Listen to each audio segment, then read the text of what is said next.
sa basher, so secretly may basher ka ba na o ngayon na kung may nanonood na pasasalamatan mo dahil binash ka niya and na-motivate ka dahil nag-start ka pa lang? Actually, marami. Hindi ko na maiisa-isa, pero usually, mga nagbabash sa akin, yung mga nakakasama at nakakalaro ko rin sa commercial league dati, bago ako naging pro. Kasi syempre, alam naman nila kung paano ako maglaro before. And ngayon, paano ako maglaro ngayon. Actually, kasi meron akong mentality pagdating dyan. Kasi sabi nga nila sa akin, hindi ka dumidepensa. Hindi ka dumidepensa masyado, tira ka ng tira. Sabi ko, ikaw kaya magbayad dito. Di ba? Ako na nga titira, ako pa tidepensa. Sabi ko naman, trabaho nila tumepensa. Mga player na yan, may role yan. Hindi maintindihan ng mga tao eh. Sinasabi nila, kawawa naman yung mga player noon, taga-rebound. Ginawa nyo yung taga-rebound, superstar, ginawa mo taga-rebound lang. Yun nga role ko eh. Yun na yung gusto kong gawin niya eh. Bilang isang nagbabayad, yun na yung gusto ko. Trabaho mo, second chance points, rebound lang, ganun lang. Kasi isa lang naman dapat ang superstar dito eh. Wala na ba kundi ako lang. Hindi ka pwede magmagaling sa team ko.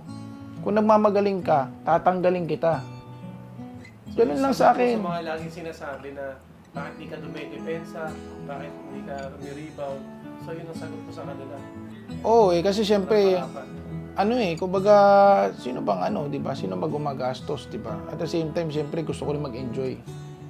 Yun naman sa akin eh. Maraming mga managers dyan, gumagastos, pero hinayaan nila yung players nila. Walang problema yun. Sarili nilang style yun. Pero ako, gusto ko mag-enjoy. At the same time, may role lang silang gusto kong gawin. Kasi ako, hindi naman ako selfish na manager eh. Ako, ang ginagawa ko sa kanila is, pagdikdikan ng laban, I give way. I give them time to play their game. Pero if it's time naman na tambak na, wala na, then bigay nyo na yung game sa akin. Nakakaintindihan mo naman yung binibigay mo naman sa kanila. Yes. Hindi naman. Iba eh, hindi mo binibigay. Binibigay mo ng pagdikdikan para sa kanila. Oo. Alam nila yan, lalo na yung pag open league, malalakas yung mga players dyan. So, hindi naman tayo para lang pumasok dyan, tapos gagawin tira lang tayo ng tira dyan, tapos hindi didepensa. Hindi tayo ganun. Kumbaga parang ang style ko kasi doon, syempre, playing coach. So, mas okay sa akin yun, kasi syempre, at the same time, pag once na nakaangat-angat na tayo, papasok na ulit ako. Parang ginagawa ko kasi parang ilang minuto papasok, ilang minuto lalabas. Pero pagdiktikan minsan nawawalan na ako sa focus, hindi na ako nakakabalik eh. Nagfo-focus na ako sa pagiging playing coach eh. So sabi ko naman sa sarili ko, so far yung style ko naman hindi naman talaga siya ineffective. Kasi I have won multiple championship with them. Saksi yung mga players ko niyan. Kaya masasabi ko, resulta talaga. Hindi to bullshit yung aking coaching style. Kasi kanya-kanyang coaching style yan eh, may kanya-kanyang style. Pero at the end of the day, championship pa rin ang mahalaga. So sa madaling salita, parang sinasabi mo na yun ang style mo.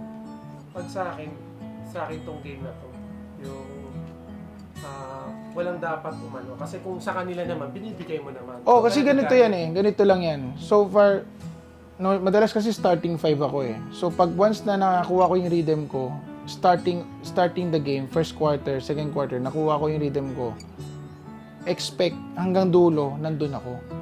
Bakit? Kasi hindi ko pwede sirain yung momentum ko kasi nandun na ako eh. Tapos kailangan ko lang sa mga players ko, support team lang.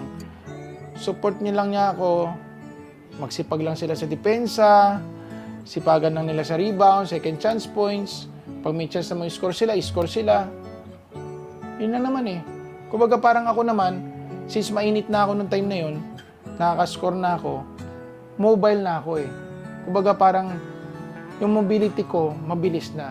Kumbaga hindi kaya ko na rin dumipensa, kaya ko na rin kasi napawisan na ako eh. Kumbaga parang nandun na ako sa point na kaya ko na rin sumabay sa kanila. Kumbaga parang ako kasing diesel eh. Masasabi kong diesel ako. Kasi ano ako eh, kumbaga habang tumatagal, lalong nagiinit. Lumalakas yung hatak. So yung sagot mo sa kanila, ano yung sinasabi nila, bakit hindi ka dumidepensa? So yun yung diretsang sagot mo na, yan ang style ko eh.